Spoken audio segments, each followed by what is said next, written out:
تو چلیے آج کی غزل شروع کرتے ہیں۔ پہلا شعر ہے غم دنیا سے گر پائی بھی فرصت سر اٹھانے کی، فلک کا دیکھنا تقریب تیرے یاد آنے کی۔ اس کا جو پہلا مصرع ہے غم دنیا، تو اس کے لیے صرف یہی نہیں ہے کہ ہم یہ سمجھیں کہ شاعر نے صرف اپنے محبوب کی بات کی ہے۔ دنیا کے غم بہت سارے ہو سکتے ہیں، آج کل کے زمانے میں بھی ہیں، غالب کے زمانے میں بھی تھے، تو وہ انہی غموں کی بات کر رہے ہیں اور اس کو انہوں نے ایک ہی غم بتا دیا ہے، یعنی غم دنیا۔ تو دنیا میں آپ جانتے ہیں کہ انسان کے ساتھ طرح طرح کی فکریں اور طرح طرح کی پریشانیاں لگی رہتی ہیں۔ تو غم سے مراد ان کی وہ غم نہیں ہے جسے ہم صدمہ کہتے ہیں، یہ پریشانیاں ہیں، تفکرات ہیں، فکریں ہیں جو طرح طرح کی انسان کے ساتھ لگی رہتی ہیں۔ تو غم دنیا سے مراد غالب کی یہاں پر یہ دنیا کے جھمیلے اور دنیا کے جھگڑے ہیں۔ اب اس میں دوسرے مصرے میں فلک کا دیکھنا، فلک کہتے ہیں آسمان کو، اور فلک بہت سارے مواقع پر غالب نے بھی اور دوسرے شعراء نے بھی فلک کو تقدیر کے معنوں میں بھی استعمال کیا ہے، قسمت کے معنوں میں بھی استعمال کیا ہے۔ تو فلک کا دیکھنا یعنی آسمان کو دیکھنا، تو آسمان کو دیکھنے سے مراد یہ بھی ہو سکتی ہے کہ اپنی قسمت پر جب نظر ڈالتے ہیں تو ان کو اپنی پریشانیاں اور اپنے غم یاد آ جاتے ہیں کہ یہ سب کچھ قسمت کی بدولت ہی ہے۔ یہاں پر جو لفظ تقریب استعمال ہوا ہے، یہ ذریعہ باعث یعنی سبب کے معنی میں استعمال ہوا ہے۔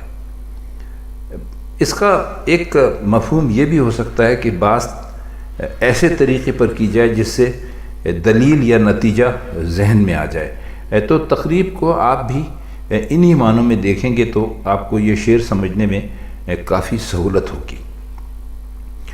تو فرماتے یہ ہے کہ غم دنیا ہم پر ہر طرح سے مسلط ہے، یعنی ہم پر چھایا ہوا ہے، اتنی زیادہ فکریں ہیں، اتنی زیادہ پریشانیاں ہیں کہ ان کی وجہ سے تو ہمیں سر اٹھانے کی فرصت نہیں ملتی۔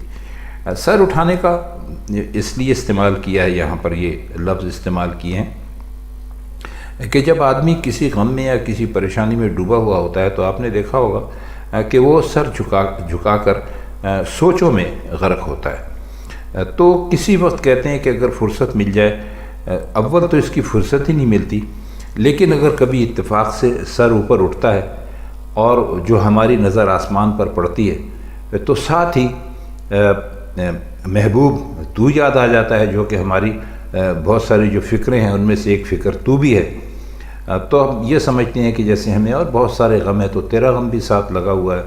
تو آسمان پر نظر پڑنا جو ہے وہ ایک اس وقت ہم نے ابھی آپ کو بتایا کہ آسمان پر نظر پڑنا یعنی فلک پر نظر پڑنے سے مراد فلک آسمان کو کہتے ہیں، آپ جانتے ہی ہیں۔ تو وہ کہتے ہیں کہ بس وہ ہمیں ایک تیری یاد آ جاتی ہے، یعنی اپنے مقدر پہ جب نظر ڈالتے ہیں تو تیری یاد آ جاتی ہے۔ تو آپ چونکہ انہوں نے سر جھکانے کی بات کی ہے تو آپ اسے آسمان کو نظر اٹھا کر دیکھا جاتا ہے، تو آپ اس کو انہی معنوں میں سمجھیے۔ کہنے کا ان کے مطلب یہ ہے کہ جب کبھی بھی ان سب پریشانیوں سے کبھی ہمیں نجات ملتی ہے، یعنی کبھی ہمیں کس وقتی طور پہ جب ہم یہ پریشانیاں بھول جاتے ہیں تو پھر ہم اپنی تقدیر کو دیکھتے ہیں، تو تقدیر میں جو سب سے پہلے ہمیں جو دکھ ہے، جو پریشانی ہے، وہ تیری یاد ہے۔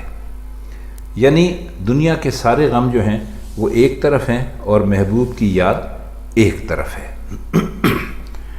اگلا شعر دیکھیے گا، کھلے گا کس طرح مضمون میرے مکتوب کا یارب، قسم کھائی ہے اس کافر نے کاغذ کے جلانے کی۔ کھلے گا سے مراد ہے یہاں پر علم میں آنا، یعنی جو مکتوب کہتے ہیں خط کو، تو یہ اللہ میاں سے مخاطب ہیں، تو کہتے ہیں کہ جو کچھ میں نے خط میں لکھا ہے وہ میرے محبوب کو کب تک یعنی اس کا علم ہوگا۔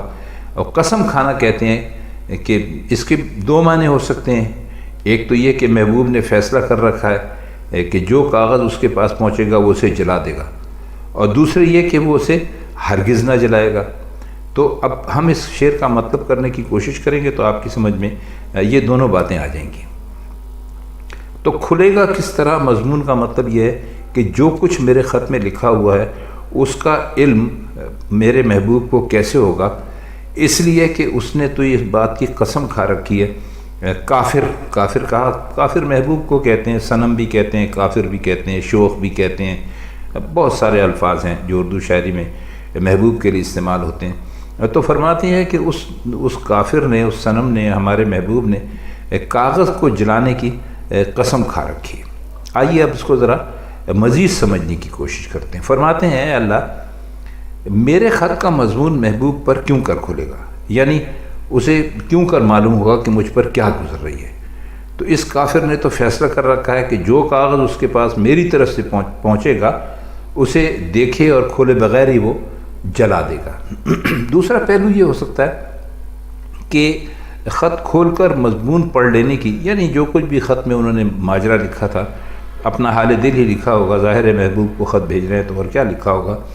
تو کہتے ہیں کہ وہ خط کھول کر تو مضمون پڑھنے کی اس سے ہمیں کوئی امید ہی نہیں تھی، البتہ اس نے ہر کاغذ جلا دینے کی قسم کھا رکھی ہے۔ یعنی میرا خط جاتا تھا تو وہ اسے آگ میں جھونک دیتا تھا اور اس سے شعلے اٹھتے تھے، تو یوں جو میرا جو غم تھا، میرا سوز غم تھا، وہ اس پر واضح ہو جاتا تھا۔ تو اب اس ظالم نے خط نہ جلانے کا فیصلہ کر لیا، یعنی جو میرے سوز غم کے اظہار کی جو بھی تھوڑی بہت کسر باقی تھی اس کا دروازہ بھی بند ہو گیا۔ تو لہٰذا میں اپنے خط کا مضمون لکھنے سے بالکل محروم ہو گیا۔ بڑی اچھی بات کی ہے انہوں نے۔ ایک مرتبہ پھر ہم اس کو سمجھنے کی کوشش کرتے ہیں کہ وہ جب خط جلتا تھا تو اس سے، چونکہ خط غالب کی طرف سے یا شاعر کی طرف سے جاتا تھا، تو اس کے جلنے سے محبوب کو یہ اندازہ ہوتا تھا کہ بھائی ان کی محبت کی آگ ہے وہ کس قدر شدید ہے۔ تو اب جو ہمارے محبوب ہیں انہوں نے خط کو نہ جلانے کا فیصلہ کر لیا ہے، یعنی جو ہمارے سوز غم کو وہ محسوس کرتے تھے خط جلانے کے بعد، اس کی گرمی کی وجہ سے، تپش کی وجہ سے، تو انہوں نے اب اس سے بھی ہمیں محروم کر دیا ہے۔ پہلا مطلب جو ہے وہ تو کسی بھی یعنی پیچیدگی کے بغیر واضح ہے۔ دوسرے میں تھوڑا سا پھیر ہے، لیکن مرزا غالب کے ہاں معمولی پھیر کی کوئی حیثیت نہیں ہے۔ اس غزل کا تیسرا شعر ہے جو آج کے سبق کا آخری شعر ہے۔ اس کے جو باقی 4 اشعار ہیں وہ ان کی شرح انشاءاللہ ہم کل آپ کی خدمت میں پیش کریں گے۔ تو یہ شعر ہے، لپٹنا پرنیا میں شعلہ آتش کا آساں ہے، ولے مشکل ہے حکمت دل میں سوز غم چھپانے کی، ولے مشکل ہے حکمت دل میں سوز غم چھپانے کی۔ اس میں لفظ آیا ہے پرنیا۔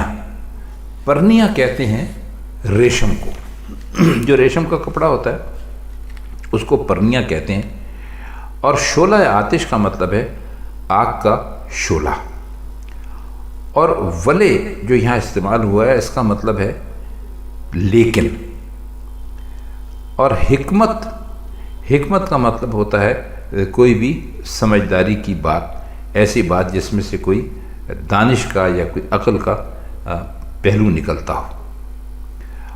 اور سوز غم ابھی آپ کو بتلا چکے ہیں کہ غم کی آگ۔ تو جب ہم اس شعر کا مطلب کریں گے تو یہ انشاءاللہ یہ جو معنی ہیں یہ آپ کے لیے کافی آسان ہو جائیں گے۔ اب یہ تو آپ جانتے ہیں کہ جو شعلہ ہوتا ہے وہ ریشم میں لپٹا ہوا نہیں رہ سکتا، فوراً بھڑک اٹھتا ہے۔ ظاہر ہے کہ جب آپ ریشم کو آگ لگائیں گے تو اب ایک دم جو ریشم ہے وہ جل جائے گا۔ تو مرزا کہتے ہیں کہ یہاں یہ حالت ہے کہ شعلہ ریشم میں یہ آسانی سے لپیٹا جا سکتا ہے، لیکن سوز غم کو دل میں چھپائے رکھنے کی تدبیر بہت مشکل ہے۔ یعنی یہ بتانا چاہتے ہیں کہ دل ریشم سے کہیں زیادہ آتش گیر ہے، یعنی اس کو ریشم سے بھی پہلے آگ لگ جاتی ہے، اور غم عشق کا جو سوز ہے وہ آگ سے زیادہ سرکش ہے اور بے پناہ ہے۔ اب پھر اس شعر پر ایک مرتبہ آپ غور کیجئے کہ انہوں نے یہ مثال جو دی ہے وہ یہ مثال شعلے کی اور جو پرنیا کی دی ہے، ریشم کی ہے. تو وہ کہتے ہیں کہ وہ شعلہ تو اس میں ریشم میں لپٹ کر شاید باقی رہ جائے، لیکن یہ بہت مشکل ہے کہ جو سوز غم ہے اس کو دل میں چھپا لیا جائے. یہ بہت مشکل ہے. اس کا یعنی کسی نہ کسی طرح سے اظہار ہو کر رہ سکتا ہے، ہو جاتا ہے اس کا اظہار. تو ایک ناممکن چیز کو انہوں نے بتایا کہ وہ ممکن ہو سکتی ہے، لیکن جہاں تک دل کی آگ اور دل کے سوز کا تعلق ہے اس کو چھپانا بے حد مشکل ہے. تو خواتین حضرات، اس غزل کے یہ پہلے 3 اشعار تھے جن کی شرح اور مشکل الفاظ کی معنی ہم نے آپ کی خدمت میں پیش کیے. اس کے 4 اشعار باقی ہیں جن کی شرح اور مشکل الفاظ کی معنی کے ساتھ ہم کل آپ کی خدمت میں پھر حاضر ہوں گے. تب تک کے لیے ہم چاہتے ہیں آپ سے اجازت. خدا حافظ.